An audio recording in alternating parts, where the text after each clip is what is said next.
Beruntungnya, beruntungnya wanita ini bertemu BTS saat di jalan dan mobilnya dipegang oleh V. Ketujuh member BTS tengah syuting talk show Late Late Show with James Corden pada 23 November 2021 lalu. Mereka melakukan segmen Crosswalk the Musical, di mana biasanya para artis menampilkan penampilan musikal di zebra cross yang ada di perempatan jalan dekat studio TV CBS. BTS pun mengejutkan penggemar dengan menampilkan 3 lagu di jalan raya, yaitu Permission to Dance, Butter, dan juga Dynamite. Seorang wanita yang bernama Sir Calvin kebetulan melewati jalan tersebut. Ketika berhenti di lampu merah, di depan matanya, para member BTS membawakan lagu Butter. Dirinya langsung histeris dan merekam momen tersebut melalui HP. Videonya kemudian diposting di Instagram miliknya dan menjadi viral.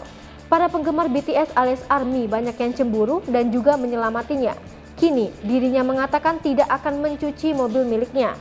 Bekas tangan V yang ada di mobilnya juga tak tersentuh hingga kini 27 November 2021. Hai pemirsa Sri Popo TV, jangan lupa komen, like, dan subscribe, serta tonton terus berita-berita